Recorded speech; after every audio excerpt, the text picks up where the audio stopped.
Hey, what is going on you guys? It's Epic here and welcome back to another video on the channel. In today's video, we're going to be taking a look at a Maliwan sniper rifle called the Root. Yo, for real? This is genuinely one of the best weapons in Borderlands 3 right now. Now please do bear in mind that at the time of recording this video I am using an early review copy supplied by 2K, meaning when this video comes out this sniper rifle could be nerfed or buffed. The message that I'm trying to bring across here is that at the end of the day things can be subject to change when you're getting early access to a DLC like I am right now, so please don't hold it against me if you pick this gun up like 2 months from this video's release and it's total trash. But anyway you guys, in order to get our hands on the Root, we're going to be going after a rare spawn bounty known as Lani, who lives out in Ashfall Peaks. Once you get to Ashfall Peaks, you want to go to the Caldera stronghold and then follow the route that I take in this video to get to Lani. And as we're on the way to Lani, I just want to give a shout out to K6. He's actually the one who found out, in my knowledge anyway, where this drop source actually was, so he brought it to my attention. So thank you K6. And also I'm going to show you guys a little skip later that you can use to farm Lani really easy, which K6 also was kind enough to show me. So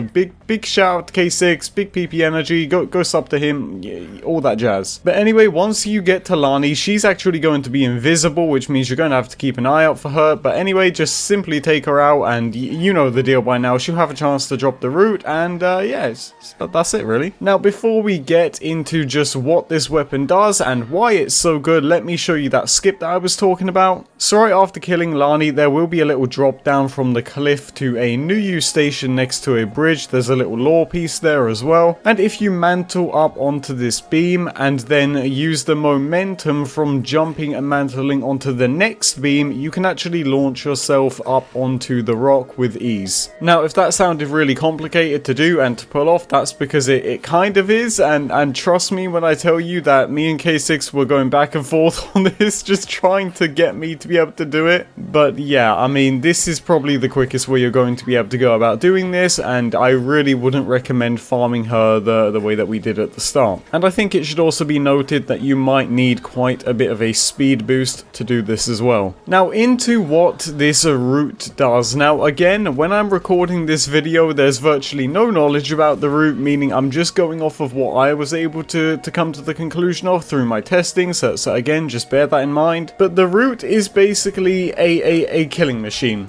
That's what my testing was able to conclude. This thing just kills everything. If I could sum up the Root in the best way possible, I would say it's like a recursion that it's locked into a really tiny radius and ricochets off of thin air. I mean really, when you shoot this thing, it must fire around at least 20 projectiles in one small area. Maybe that's a bit of an over-exaggeration, but you get the point. There is a lot of them. And the reason why this makes the Root so good and what makes this thing such an amazing weapon, but more specifically a boss killing machine, is that any enemy with an intricate hitbox that can be pinged off of multiple times, like the hole in Graveward's chest, or like the spikes on the back of the Ruiner, or even as something as Tyrene's limbs, you know, just anything like that, anything that you can hit really easily multiple times with one shot, this thing will shred. Especially if you're pairing it with extra elements like I am. Now I was really lucky, I got my one dropped from Ruiner with Sentinel Cryo, which means I'm just out here destroying everything. But I mean, this gun is great, really, this gun is insane. Now again, I don't know if Gearbox are going to nerf this down the line, but what I will say is that if you're a Flak player or an Amara player or any player for that matter, right now you need to get your hands on this thing because it destroys everything. If you want to talk about a gun that is meta, this is a prime example right here. This is a must-have in any build right now. And also, in case I didn't mention at the start of this video, this gun also does come in all of the 5 elements as well, just to make that clear as well. I always forget to say that. But on that note, that's going to do it for my guide on the Root. Now again, this is a Maliwan sniper rifle dropping from Lani in the Ashfall Peaks. You do need Bounty of Blood, a Fistful of Redemption for Borderlands 3 in order to get this weapon. But yeah, that basically does it for this video. I hope you guys are staying safe. Thank you for supporting me as always. If you enjoyed the video, leave a like on it. And with that being said, thank you for watching and have a nice day.